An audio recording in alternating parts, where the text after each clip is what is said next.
today, Pfizer is committing, as will other drug companies as we go through the weeks. But Pfizer is truly one of the biggest in the world and one of the greatest in the world.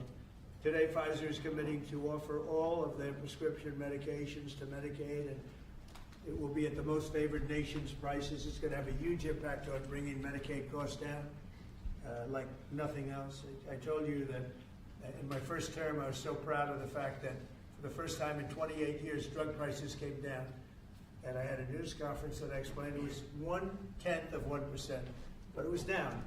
And here we're talking about, in one case, over 1,000%. This is a critical step forward to our work and to improve health care, and hardworking, low-income Americans, especially low-income Americans, will be helped so greatly. In addition, Pfizer is agreeing to provide some of their most popular current medications to all consumers at heavily discounted prices of anywhere between 50 and even 100%, and that's off the price. And in some cases, even more than that. These drugs will be available for direct purchase online at a website operated by the federal government. We're also announcing that moving forward, all new medications introduced by Pfizer to the American market will be sold at the reduced most favored nation costs. So we'll be paying essentially what other countries are paying, who have been much lower for many, many years. Furthermore, Pfizer will invest $70 billion to reshore domestic manufacturing facilities. In other words, they're going to bring a lot of their facilities to make their drugs and make what they make, their product. They're going to make it in the United States. I appreciate that $70 billion investment and fund research and development right here in America. We're working with other major pharmaceutical companies to secure similar agreements. Everyone understands that the status quo where Americans pay more for drugs, prescription drugs, and they pay more than foreign countries who take advantage of us in many other ways, although not so many anymore. I think we've pretty well got that stopped, right? I think so. We've stopped that, but they took advantage of a lot of other precedents, that I can tell you. But we're making this pay to be very unacceptable, what they've done in the past. That's why my administration has also taken historic action to investigate the unfair and discriminatory trade practices of other countries that extort our pharmaceutical makers to shift costs onto the American consumer. They say, no, give us a price, a very low price, and just charge the American consumer, charge it to the U.S. The United States is done subsidizing the health care of the rest of the world. It's a big thing. I can't tell you how big this is. And I was all set to go on the first term, but then you had the COVID, and we had to focus on that. But I said, I want to get back here because you're talking about 14, 15, 1,600% reductions in some cases. But by taking this bold step, we're ending the era of global price gouging at the expense of American families, and we're making America healthy again, which is our little theme for the people behind me. And I want to just ask Secretary Kennedy to come up, and we'll start, and we'll go through it with Oz and Plump and Bourla and McCary, and we'll go through it, and if you have any questions. But this is a really big announcement. This is something that most people said was not doable.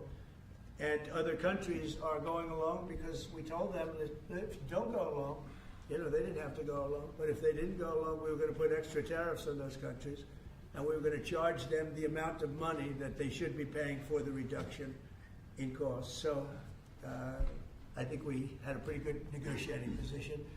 So Bobby, I'd like you to speak about this, and what a great job, and thank you very much.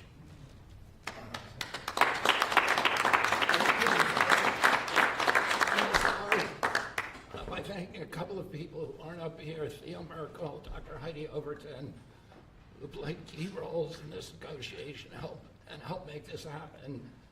And also Inma Hernandez, who's not up here, but John Brook and Chris Klump, who were the people who were negotiating, in some cases, I think including last night, 24 hours without any sleep. This would not have happened without President Trump's leadership. I told my son last night, we're all under secrecy about this, but I told my son late last night, a 27-year-old son, Connor, who's a very liberal Democrat, I told him this was happening, and he just paused for a minute and he said, "Thank you, Dad, I'm so proud of you."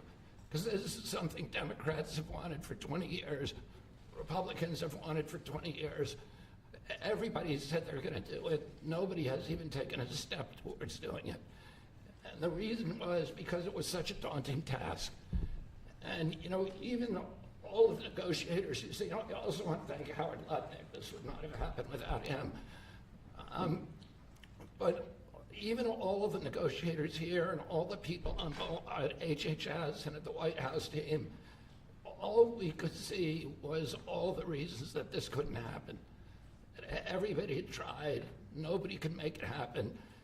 And it was President Trump alone who, with his doggedness, his persistence, he saw this clearly in a way that none of us other, in its most simplest terms. Why are we spending more on this country than any other country? Why are we spending 75% of the revenues that come to the pharmaceutical industry?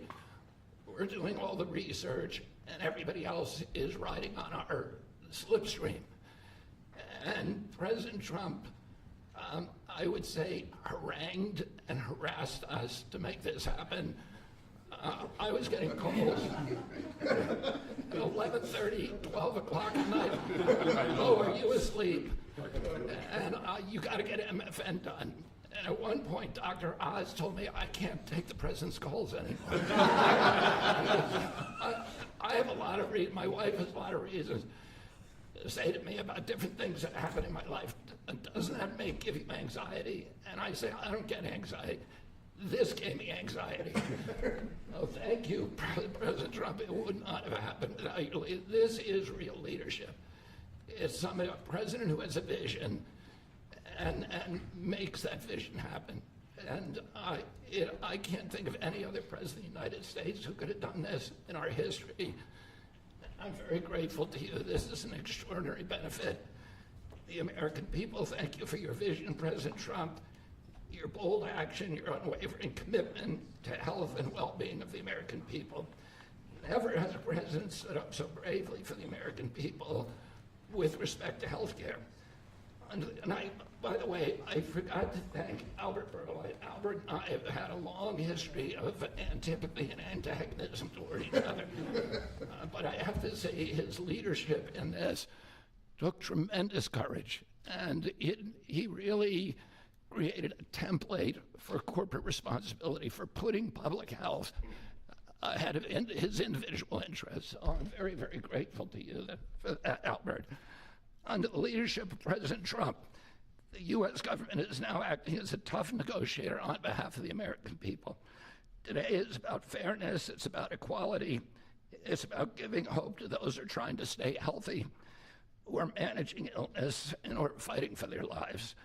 We refuse to make the most vulnerable citizens continue to pay an unthinkable price for the world's pharmaceutical breakthroughs, which we pay for. This policy is a shield for the chronically ill who have carried the burden of high drug costs for far too long. It's a signal to every American family that we're finally putting their health and financial security first. And it sets a new standard, one that says we won't write blank checks to the drug industry any longer. No family should ever be forced to choose between filling a prescription and putting food on the table.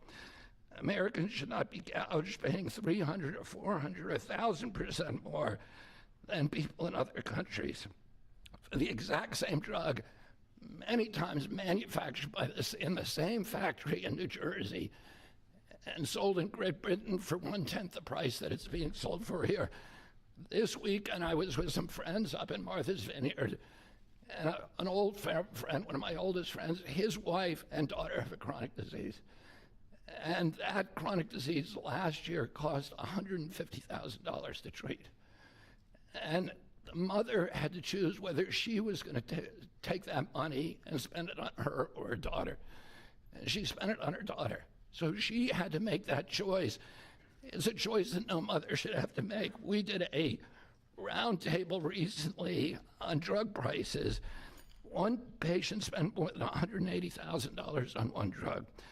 One cashed in all of her savings and worked 3 jobs to make ends meet. One almost quit her job and moved to Germany to get the drug cheaper. Some looked at getting the drug on unsafe secondary markets because they could not afford it through the legitimate markets. Today, we begin to right that ship. For the mother trying to help her child get better, for a grandmother at the pharmacy counter, and for millions of Americans who want to restore their health. Today is about another promise made by President Trump and another promise kept by President Trump to the American people. And it's only just the beginning. This is all thanks to your unwavering leadership, Mr. President. Thank you. Thank you very much.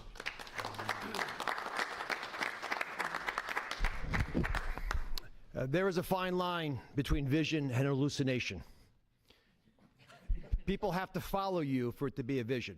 And President Trump, you made a lot of people following you, an idea that most people thought was not possible, even remotely. And when we have that shared vision, and I'll speak to some of the people who are involved in this process, because it was incredible effort that gives me great pride to serve in this administration. And the fact that it did not leak is also an issue of pride for us, because these were tough challenges. And Albert Bourla looks very calm up here and cat-like, but he is ferocious when you get him in a negotiating room. This is true for all the pharmaceutical companies that we are negotiating with. And Secretary Kennedy, my son Oliver, who I told about this deal as we was walking over here, is a Republican. And you know what he said? Thank you for making us proud. Because it's not just a Democratic problem, it's a Republican problem. This has not happened before. And it took a crusader like President Trump, with the support of Secretary Kennedy, Secretary Lutnick, I see the Vice President's here as well, just unwavering, dogged pursuit of change. And now I have to admit that I know the President has me on speed dial, and most of the time when he would call me, as Secretary Kennedy alluded to, it was about MFN, and he always had reasons why we needed to go faster and why people were being hurt today, because we're allowing the kinds of pricing that had been tolerated for so many decades in America. The time of the day didn't matter, the day of the week didn't matter, and that's how the president was functioning. This was such an important part of what he saw as his legacy, which is why it brings such pride to all of us up here and many others to deliver it. And the laser focus that the president had on this, which he shared with me the day that I was nominated, that he nominated me for this position, and has reminded me frequently since, made it a top priority for us as well at CMS. Now, to do this, you have to have tactics, not just vision, but tactics. And the first tactic the president shared was to introduce me to Albert Bourla.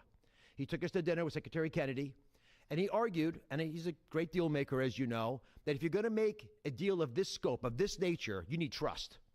So the president lit the kindling. He got the embers going, but he needed us to nurture that beginning of a fire so they would blaze into what today we can announce as the grand deal, one of the greatest ever, certainly in the space of pharmaceuticals. I gained to respect Albert, and I'll tell you why in particular. It was because he recognized the dangerous problems facing so many Americans, that they had to choose between taking medications prescribed by their doctor that could be life-saving, or shopping at the grocery store, paying for their kids a fundamentally important need that would be squeezed out because they couldn't compromise on drugs, or often worse, they compromise on the drugs. 1/3 of all prescriptions are not filled in the pharmacy because of this. We talked through the winter. We talked through the spring. We talked through the summer. And we got nowhere. We stalled. The industry is powerful. They're important. They have smart people. There's no reason for them to give the numbers that the president is articulating today. And you see these numbers on the charts around us. These are massive wins for the American people. But the president in July demanded, after the executive order, that manufacturers make a firm commitment and to lower prices or else. And it sent shockwaves through the industry. It got the ball rolling again. Our talks with Albert heated up, but it wasn't until last week, if you want an inside story, it wasn't until last week that we made a major breakthrough. And our hardworking team embarked on a remarkable story that I think books will be written about, 24/7, nonstop, with industry, with Albert, with his great team at Pfizer. And with this partnership, we began to deal with the fundamental challenges we have, which is protecting medical advances for the future while at the same time securing the prices Americans want today. We're going to continue to stimulate and strengthen innovation. That's what a great country does, and we are a great country with a great leader. We're going to protect the U.S. hegemony in R&D. We dominate the planet in discovering cures for illnesses. All those orphan ailments, all those remarkable advances, they come from research labs here with companies like Pfizer and other great ones in the pharmaceutical space. We're going to lead in the life sciences. We're going to lead in ideas. And we're going to make sure that we do all that while we're being fair to the American people, especially our most vulnerable. We're going to finally deliver on the fair drug prices that President Trump has been speaking about for 2 terms. We're going to celebrate this historic day, I predict, this historic day in the medical field for generations to come. The heroic negotiators that I do feel compelled to mention, and Secretary Kennedy kindly also mentioned their names.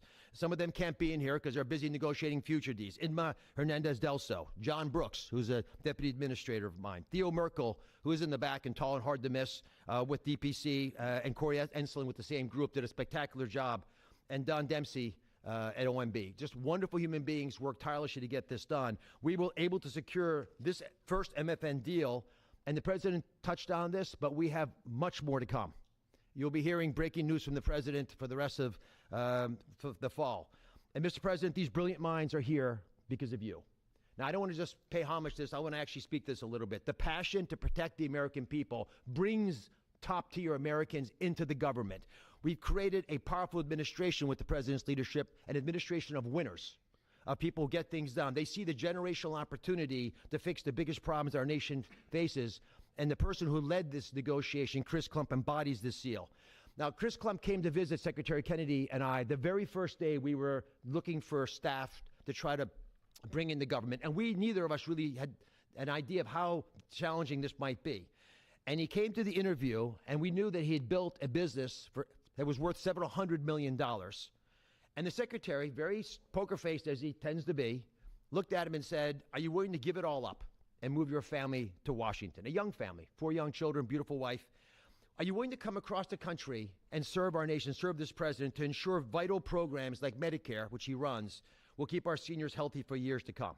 He gave it all up, like so many have in this administration, passionate to follow the president's lead and serve under Secretary Kennedy. And for those of you at home who are watching, and I hope there are quite a few, I think this shows just how cool a place it is to work, is in this government. And I take great pride in handing the ball to Chris. Chris, tell the American people what they have won thanks to your passionate ability to deliver on President Trump's promise. Thanks very much.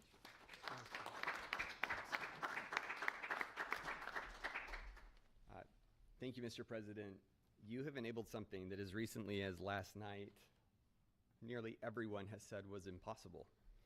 And Secretary Kennedy and Administrator Oz, thank you for having trust in us as a negotiating team to drive this forward on behalf of the American people. It is an absolute honor and privilege. And Mr. Borla, to you and to the team at Pfizer, you have taken a step that I think few appreciate, requires a level of courage to change something that for decades administrations have tried.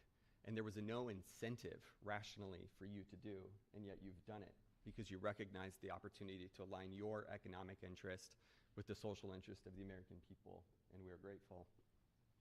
Today is historic, as has been discussed.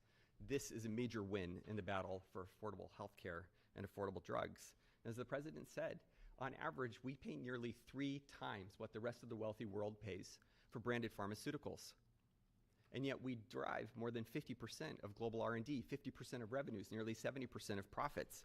It's unjust. It's morally unjust. And when this happens, we stifle innovation and we limit access for the most vulnerable people across the planet and in America who need these medications.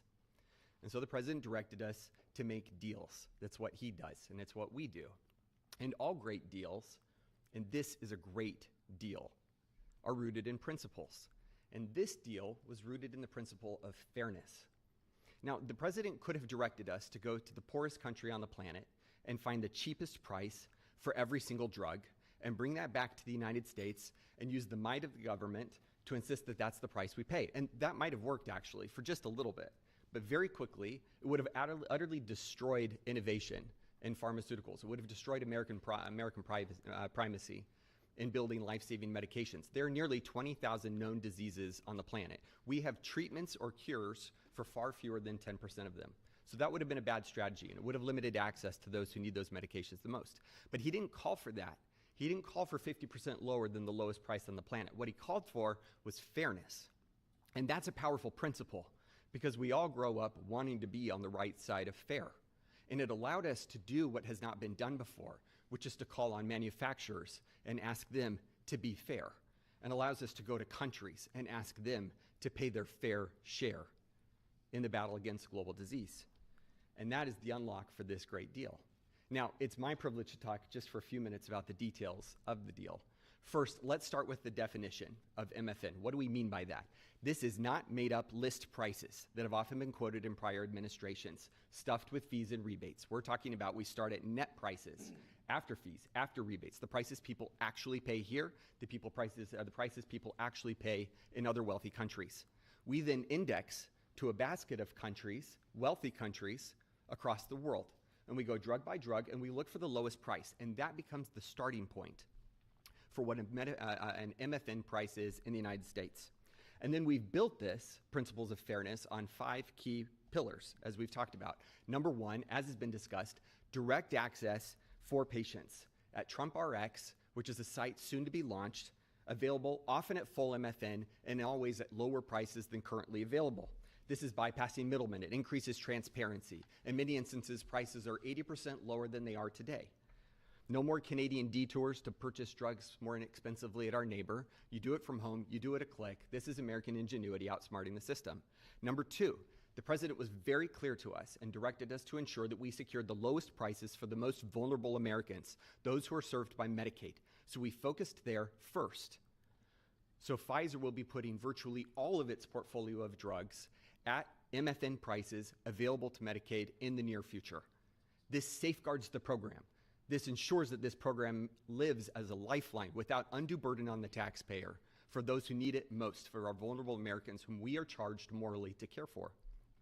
The third principle is about future-proofing fairness. This is the idea that Pfizer has committed, as are other manufacturers, that they will not launch a new drug for commercial, Medicare, Medicaid, or cash pay markets at a price that is higher than the other wealthy world. Now, they are free to price their drugs wherever they want. These are not price caps. These are not price controls. They can price however they'd like. We're simply asking them, and they are committing not to undercut us in other countries. This is an essential principle. This allows us to retrain other countries to appropriately value innovation for their citizens, to appropriately understand what fair share means, to contribute global R&D. This allows us not to compromise access for those who need it most. And this is a powerful commitment. The fourth principle is around shared savings. As our commerce colleagues and as our U.S. trade representative colleagues succeed in encouraging other countries to pay more for existing medications, a portion of that will go to fund additional R&D. And a portion of that will repatriate back to the United States to offset prices, lower prices further for Americans on those existing drugs. And the fifth principle, as discussed, with hats off to Secretary Lutnick and Ambassador Jameson Greer from U.S. Trade, is about Pfizer committing to onshore 100% of the value of all imports that it currently imports to the United States, thus ensuring that we seal our great American resurgence. If you're watching this right now and you have been looking for evidence that this is a president who knows and cares about you, who is fighting for you, who is fighting for every American, this is Exhibit A. This is not an empty promise. It's not platitudes. It's not lacking a plan. These are hard contracts with teeth, lowering prices now that we will all feel. These are the most significant, historical, substantive, mathematically quantified price reductions in the history of our country and modern-day pharmaceuticals. I cannot thank you enough for your leadership in enabling this to happen. It is an absolute pleasure. The president has showed us that the impossible can be achieved, and that is what's happened today. God bless America. With that in mind, it is my absolute pleasure to introduce Albert Bourla, CEO of Pfizer.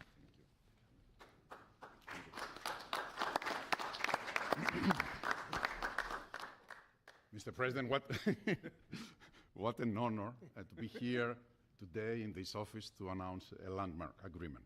I think it's an historic day. Is this the coolest office? He has a beautiful office, but the Oval is the coolest, right? What do you think? I think by far. And I have seen other presidents' offices. There's nothing like that. Yeah, it's good office. Yeah.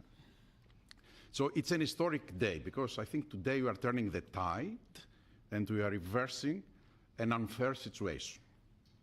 For years, other rich nations refused to pay the fair share for the medical innovation, and as a result, Americans had to assume disproportional cost on their shoulders.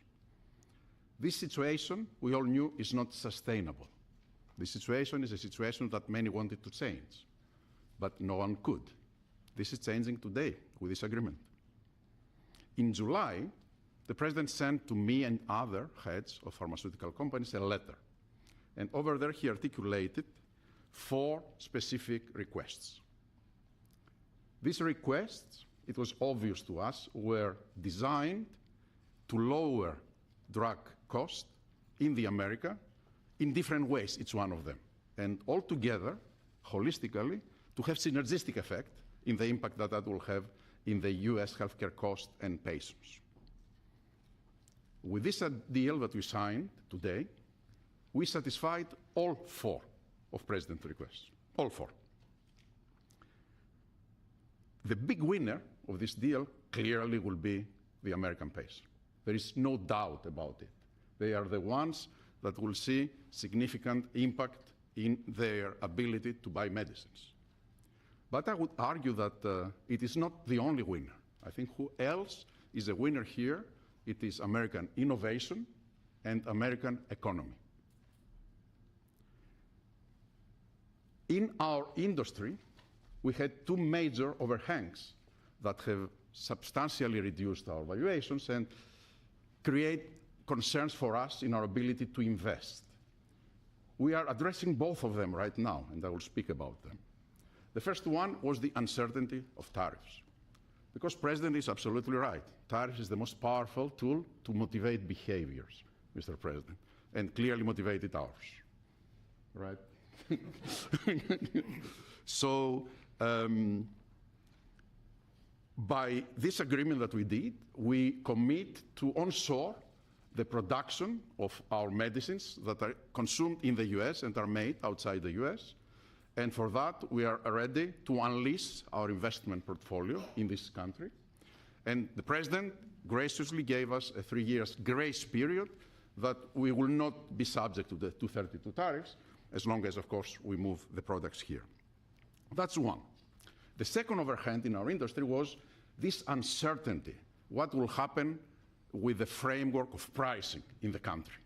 Because this uncertainty, it was what was holding people from investing in the pharmaceutical industry, which resulted in significant reduction of our multiples. Actually, our multiples are at historical low.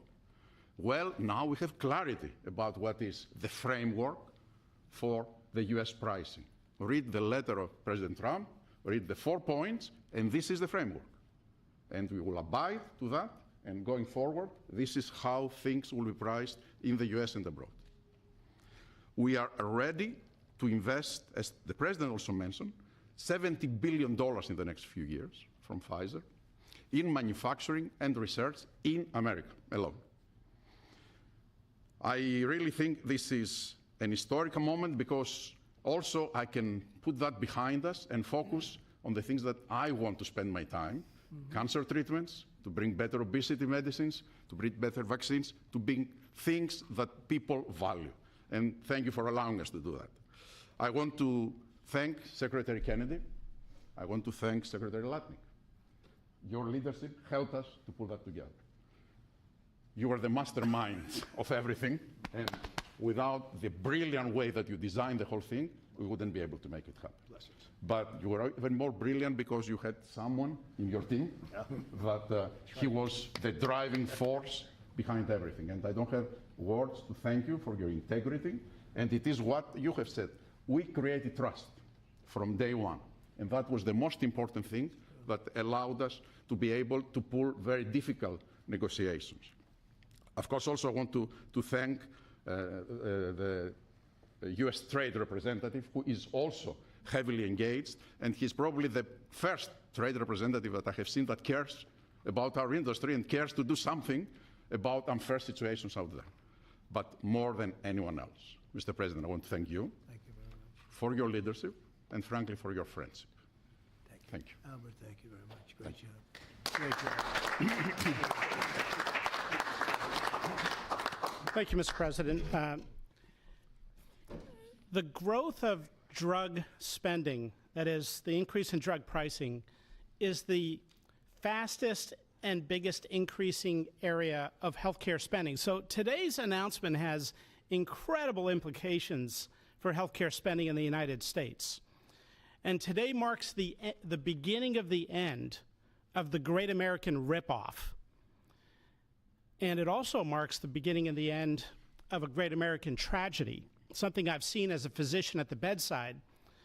Patients getting spun up into a financial rage, doing GoFundMe campaigns online, sending repeat reminders, asking people to donate, getting their churches to pass the offering plate from pew to pew, Sunday after Sunday, to try to get enough money to pay for a drug in the United States, a drug that's 5 or 10 times more expensive than the same drug in France or Germany or the UK. People get spun up, and it's a tragedy. Having cancer is hard enough. Getting spun up into a financial rage in order to try to get the money to pay for treatment makes it so much harder. 37% of people who go through cancer care say in the end that the financial toxicity makes them want to avoid or delay care in the future. That is, they're done with it. They're done with the system. That's how toxic financial toxicity can be. And for what? For what? So the U.S. can finance the R&D of the world? Well, that ends today, thanks to President Trump. So we want to see R&D. We want to see American pharmaceutical companies thrive. We want to see pharmaceutical companies that do business and manufacture in the United States thrive. At the FDA, we're doing our part. If you're going to equalize your price to that of other wealthy countries, we're not talking about Zimbabwe. We're talking about Germany, France, UK, Japan, other wealthy countries, the OECD countries. If you equalize your price, then we're going to put your future applications at the front of the line. A voucher to get a review in weeks has a market street value of about $500 million because every day is money when it comes to getting a drug approved. And so if you meet one of the president's national priorities stated very clearly, moving manufacturing to the United States, meeting a large unmet public health need, or equalizing your prices. We're the largest purchasers of drugs. We deserve the best prices. And so we're going to do our part. And if a generic company makes their drug in the United States, that application is going to move to the front of the line as well. And if you're going to build a plant in the United States, our FDA inspectors will walk through that plant during the construction phase, something never done before, so that it's ready on day one. So thank you, Mr. President, for your leadership. They said it couldn't be done, and here we are. Thank you. Chris, you may want to go up and just show one of the boards about how quickly the prices come down. And these are small examples. We're going to have it over 1,000% in some cases. You'll see that during the week. But we just picked out 4 at random, and you see the kind of numbers. Bobby and maybe Albert, good.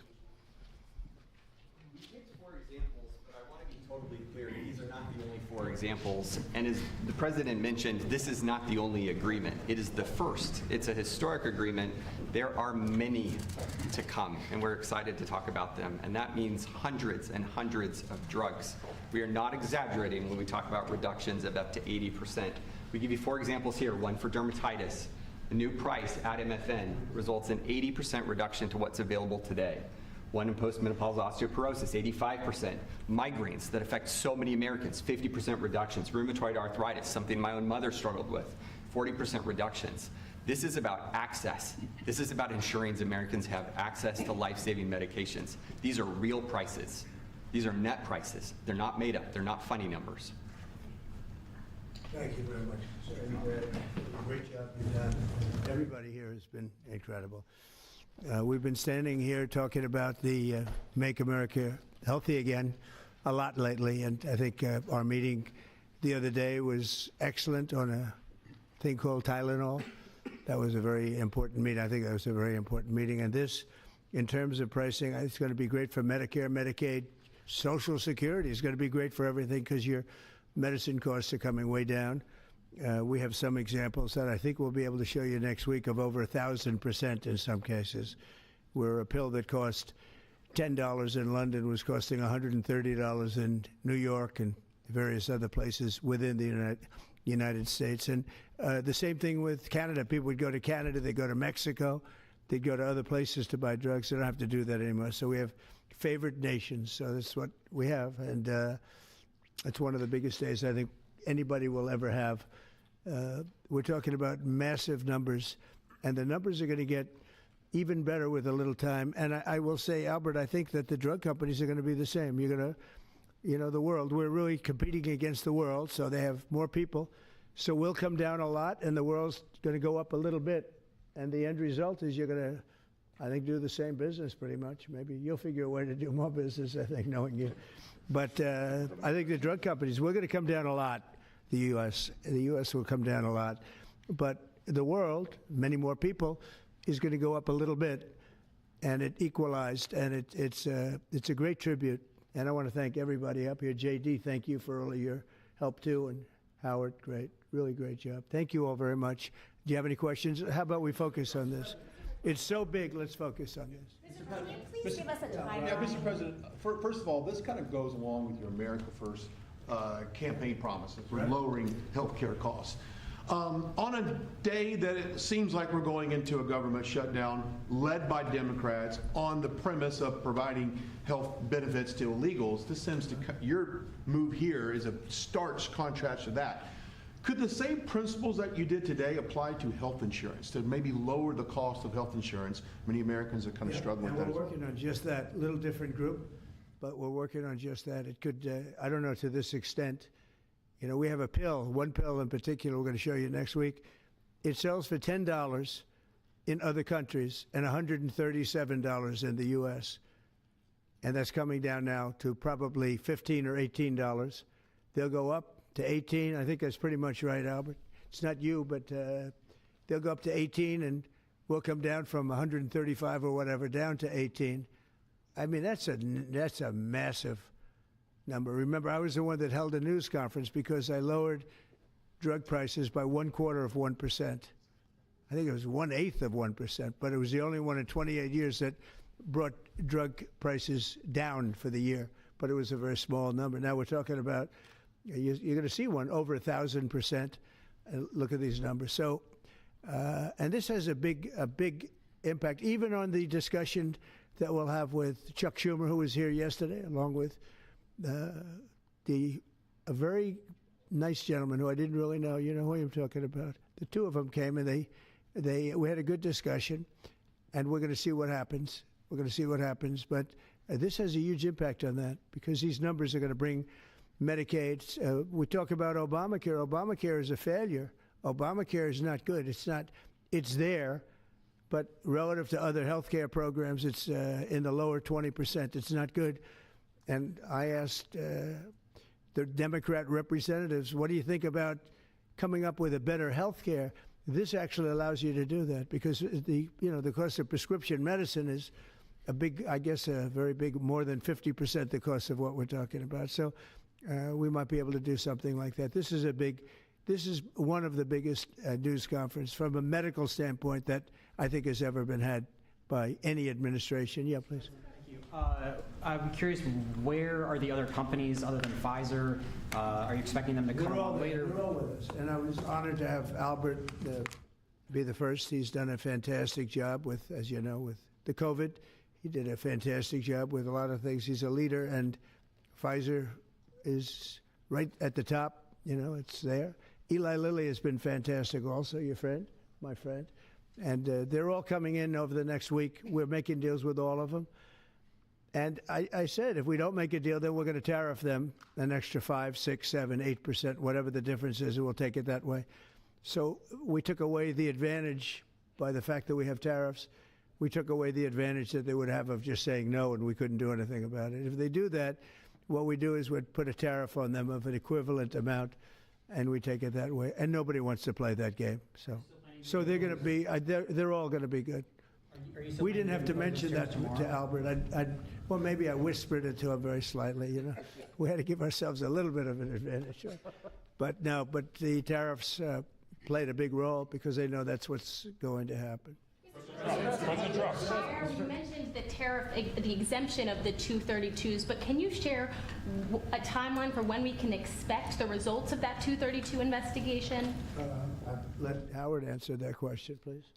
Sure. So while we're negotiating with these companies, we're going to let them play out and finish these negotiations because they are the most important thing to the American people. So we are standing by, helping, and working with them. But the driver of the 232 outcomes is our HHS team because, I mean, look what they've accomplished today. So we are on their side helping them, but that is the model that's going to drive.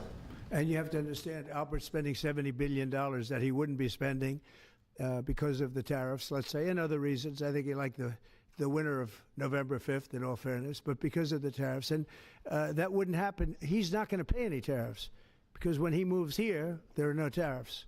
So he won't be paying tariffs. That's the beauty of it. If you move here, there are no tariffs.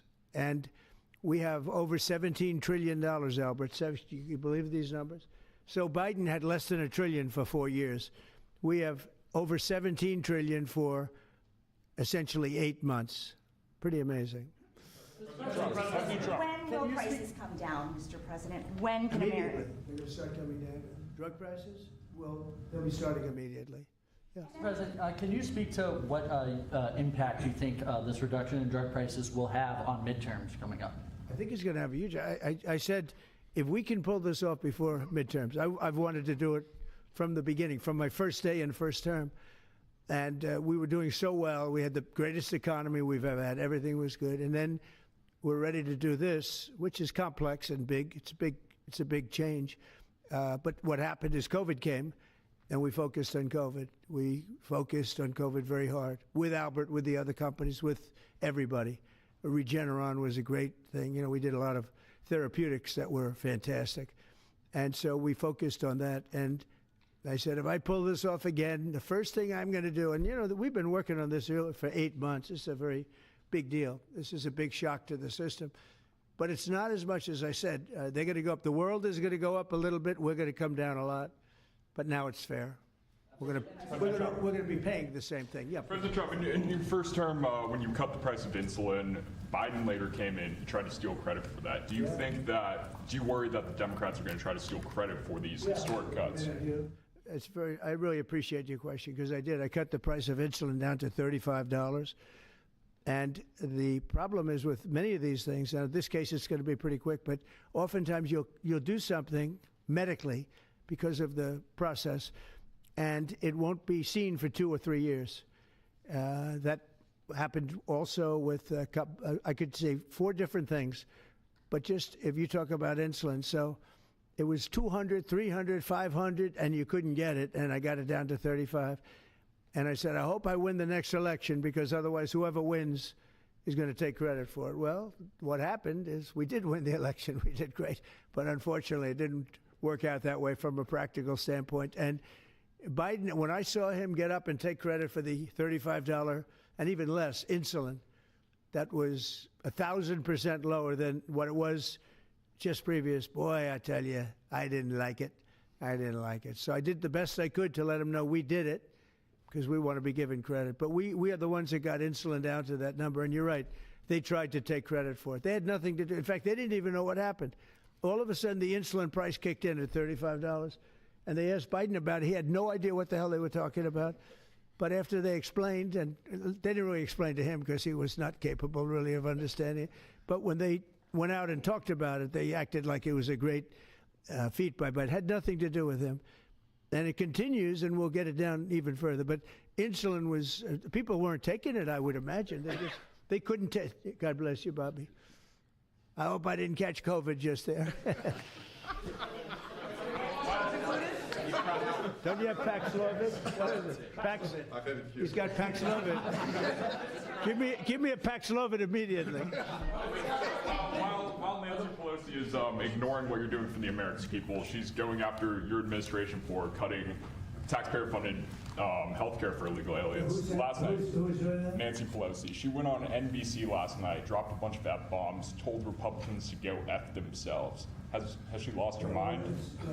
We have done an unbelievable job medically. Just this, if you did nothing else, we've done a lot like the insulin, but just this, nobody can ever catch this. This is the biggest price reduction times, maybe 10 times, 15 times than has ever been given before. And this is going to have a huge impact. You know, as I said, Obamacare is not a good thing. It's been bad. And I'd like to make it better. I told them, I spoke to a lot of people, a lot of Democrats recently. I said, why don't we change it? We can make Obamacare much better. We could come up with a new system that would be much better, less expensive for the people and better. This is maybe the biggest breakthrough because, you know, when you're talking about the prescription drugs, that's a big part of it. So we're going to look, this is prescription, but we're going to be looking at that. We could come up and through this whole thing, you know, because, I don't know, we'll probably have a shutdown because one of the things they want to do is they want to give incredible Medicare, the Cadillac Medicare, to illegal immigrants. And what that does is it keeps them coming into our country, and like they do in California. And no country can afford that, no country. And we have the border stopped up. We have it closed. We have nobody for 4 months. Zero people came in. That wasn't me. That's me by the authorities who happen to be liberally oriented. But just think of that. We have people offering health care to people all over the world that they can't afford to pay, and that's the Democrats. And what happens, what that does is it brings people into the country because they want to come in for the health care. But no country can afford it, and they can't afford it. So we cannot allow them to charge tremendous amounts of money for health care for people that aren't even citizens. And in many cases, they come in from prisons, jails, and mental institutions, and we can't let that happen. So we have a big fight over that. We have a fight over open borders. They still want open borders. We're having a fight over men and women's sports, if you believe it. You would have thought they would have learned that it's not a good issue. And we have a fight in transgender, as you know, transgender for everybody. And that, when you talk medically, that's a lot of money, too. That's a lot. Those operations are bad.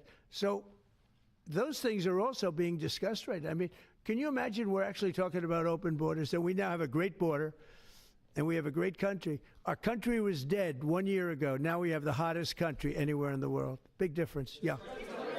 What does it say about the state of the Democrat Party when they have a 33% favorability rating on average in recent months, and they're willing to shut down the government over health care for They are shutting it down. We're not shutting it down. We don't want it to shut down because we have the greatest period of time ever. I told you, we have $17 trillion being invested, so the last person that wants it shut down is us. Now, with that being said, we can do things during the shutdown that are irreversible, that are bad for them and irreversible by them, like cutting vast numbers of people out, cutting things that they like, cutting programs that they like. And you all know Russell Vought. He's become very popular recently because he can trim the budget to a level that you couldn't do any other way. So they're taking a risk by having a shutdown because of the shutdown, we can do things medically and other ways, including benefits. We can cut large numbers of people out. We don't want to do that, but we don't want fraud, waste, and abuse. And, you know, we're cutting that. But they want to have illegal aliens come into our country and get massive health care at the cost to everybody else, and we don't have it. And that's I would say, the number one reason that they want to strike is to get illegal immigrants health care. And, you know, Gavin Newsom wants that, too, in California, and it's destroying California.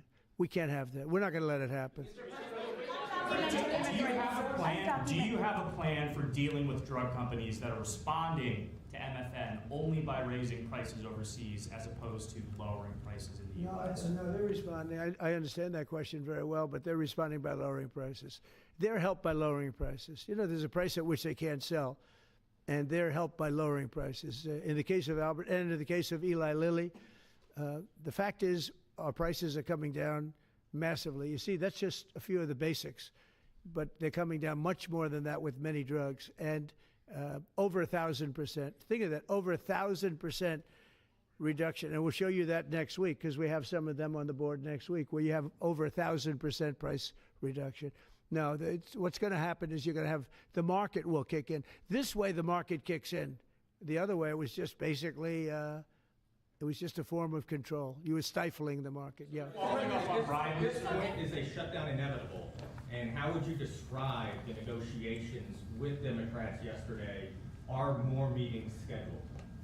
So nothing is inevitable, but I would say it's probably likely because they want to give health care to illegal immigrants, which will destroy health care for everybody else in our country. And I didn't see them bend even a little bit when I said we can't do that. Okay? Can I ask a question of Dr. Oz, Administrator Oz? If there is no deal reached on the Obamacare subsidies with the Democrats, is there anything that CMS can do to lower those, or to mitigate the increases of those Obamacare subsidies? Not really, but we have time. We have time till the end of the year to make the changes I know the president is evaluating, but we should have a clean continuing resolution, get past this budget process as it has happened so many times, and allow the president and leadership some freedom to be able to put some good ideas in front of the legislative bodies. Mr. President, undocumented immigrants. We actually do have time for that. Not eligible for the health care subsidies that Democrats are demanding. So can you clarify, what are you talking about when you say Democrats want to protect their health care? So when an illegal person comes in, a person who came into our country illegally, therefore breaking the law, and look, we all have big hearts. I have a bigger heart than you do. They're all breaking the law, and they're coming into our country. And we just, as a country, cannot afford to take care of millions of people who have broken the law coming in. We want them to come into our country, but we want them to come in legally. Now we have a strong border, very strong border, thanks to Christie and Tom Homan and the whole group. They've done an amazing job at the border. I mean, we had a border that was reckless. We had a border that was a disaster. They were coming in by the millions. I say 25 million people. You're saying less, but I say 25 million people came in illegally. And no system can take care of the health care of all of those people that came in. Now, a lot of them have gone out. We have over 11,000 murderers. We got many of them out. Many of those people have been taken out of the country, brought back to where they came from. In some cases, put in prison because they're so dangerous. We don't want to take them out. We have to watch them. We don't want them coming back. But if you look at what's happened in Washington, D.C. right now, it is such a place. I just drove through it. And it's clean and nice and beautiful, and people are walking around and they're not afraid of being mugged. We haven't had murders. We haven't had anything happen in a long time. It took us 12 days to make it very good. It took us 20 days to make it beautiful. And now we're going to Memphis. But I think we should always keep a presence here, because if we don't keep a presence, it's going to come back never like it was, because we got rid of 1,700 career criminals. You know what that is? One career criminal can give you a lousy reputation for danger, because they commit many crimes a day in some cases. But Washington, D.C. is an unbelievable example of what can happen. And now we're going, as you know, to Memphis, which was very similar to Washington, very dangerous. And we're there, and we're working along very well with the governor, the mayor. A lot of these Democrat mayors, you know, what they don't want to have us do well, because if we do well, it makes them look bad, and they shouldn't feel that way. If I were a Democrat and I was a governor or mayor, I'd be calling Trump. I'd say, get your troops over here, just help, because the mayor of Washington is getting a lot of credit for what we did, you know, a lot of credit. But the beauty is, isn't it nice, seriously, you walk down the street, you're not going to be mugged, you're not going to be hit. We had a meeting about 3-4 months ago, and I was saying to the media, how many of you people have been threatened or mugged or accosted during your walk to the White House? And they said, we don't walk to the White House anymore. But the answer was, remember, Brian, almost everybody's, look at this guy. They even attacked this big, strong guy, right? Didn't you get attacked? Did you? But, yeah, just take a look at the other guy, right? What happened to the other guy? I don't know. Those other guys are pretty tough. They're tough with a gun in their hand, right? And, yeah, you were hit pretty hard.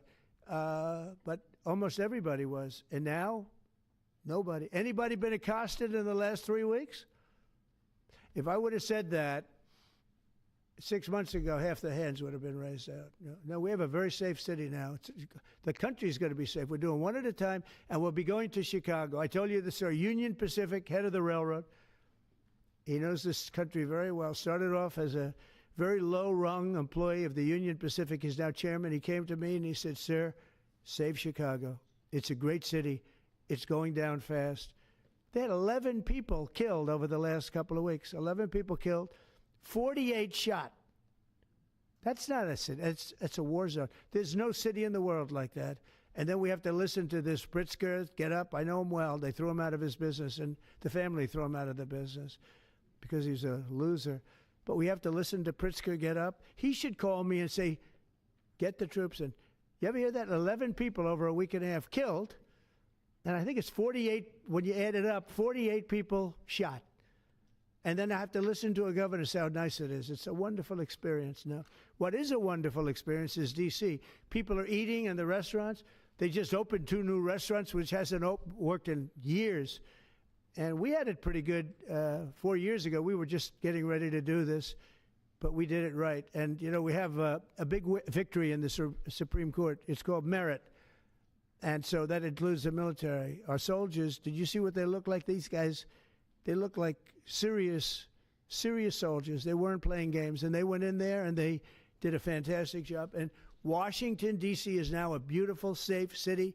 The restaurants are thriving. The people are walking down the street holding their husband or their boyfriend's hand, and they're not worried about being raped or mugged or shot at. And it's been an amazing thing. And we'll do that in every city. We'll do them sort of one at a time. We'll do a couple at a time. And we have a tremendous force because, as you know, in recruitment numbers, when we put out, 2 years ago, when Biden would put out recruitment, nobody would join. Nobody wanted to be in the military. Nobody wanted to be police. It was just announced this morning. You probably saw my speech over with the military, with the generals, admirals. Record numbers of people signing up for the Navy, the Army, Air Force, Marines, Coast Guard, Space Force. I love Space Force. That was my baby. But we have record numbers of people signing up, and that includes police department, fire department. So, you know, it's been an amazing thing. Well, we're going to have another meeting next week on this. We have another great company coming in, similar kind of numbers. But we're going to show you some 1,000% drops in prices. There has never been anything like this in the history of medicine, and it's an honor. And Albert, I want to thank you, and I want to thank everybody behind me, because you are a great team. We have a great team. Everybody says you have a great cabinet. It's a great team. So thank you, Bobby. Thank you very much. Thank you, everybody.